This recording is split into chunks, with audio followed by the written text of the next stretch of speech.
નમસ્કાર, આપ જોઈ રહ્યા છો નેશન પ્લસ ન્યૂઝ. હું છું આપની સાથે હેતુલ ભગત. સુરતમાં એન્ટી કરપ્શન બ્યુરો દ્વારા 2 દિવસમાં બીજી સફળ કાર્યવાહી હાથ ધરવામાં આવી છે.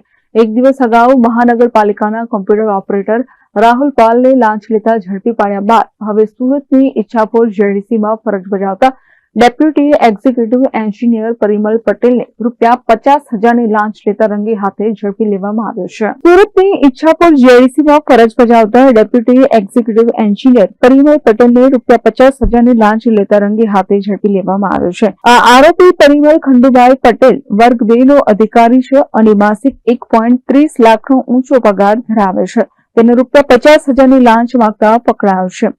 આ ઘટના 11 સપ્ટેમ્બર 2025ના રોજ બની હતી. ફરિયાદીએ તેમના 2 ઔદ્યોગિક પ્લોટ પરના જૂના શેડ્સના ડિમોલિશનની પરવાનગી મેળવવા માટે અરજી કરી હતી. આ પરવાનગીની પ્રક્રિયા કરી આપવાના બદલામાં આરોપી પરિમલ પટેલે ફરિયાદી પાસેથી ₹50,000ની લાંચ માંગી હતી. આરોપી 2021થી સુરત ઈચ્છાપુર જેડીસીમાં ડેપ્યુટી એક્ઝિક્યુટિવ એન્જિનિયર તરીકે કાર્યરત છે અને 2001માં એડિશનલ એન્જિનિયર તરીકે કારકિર્દીની શરૂઆત કરી હતી. ફરિયાદી લાંચ આપવા માંગતા ન હોવાથી તેમણે એસીબીનો સંપર્ક કર્યો હતો અને ફરિયાદ નોંધાવી હતી. આ ફરિયાદના આધારે પોલીસ ઇન્સ્પેક્ટર કે.જે. ધડુક અને તેમની ટીમ દ્વારા લાંચનું છટકું ગોઠવી આરોપી પરિમલ પટેલને તેની જ ઓફિસમાં ₹50,000ની લાંચ સ્વીકારતા રંગે હાથે ઝડપી પાડવામાં આવ્યો છે. આ સફળ ટ્રેપ બાદ એસીબી હવે આરોપી પરિમલ પટેલના તમામ બેંક એકાઉન્ટ્સ અને સંપત્તિની સઘન તપાસ કરશે.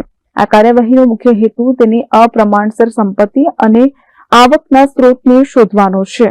આ તપાસની ભ્રષ્ટાચારના ઊંડા મૂળ સુધી પહોંચવામાં મદદ મળશે.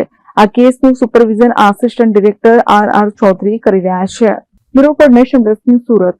સમાચારોના સતત અપડેટ મેળવવા માટે અમારી નેશન પ્લસ ન્યૂઝની યુટ્યુબ ચેનલને સબસ્ક્રાઇબ કરો, બેલ આઇકન દબાવો અને જોડાયેલા રહો ફેસબુક, ઇન્સ્ટાગ્રામ અને ટ્વિટર પર.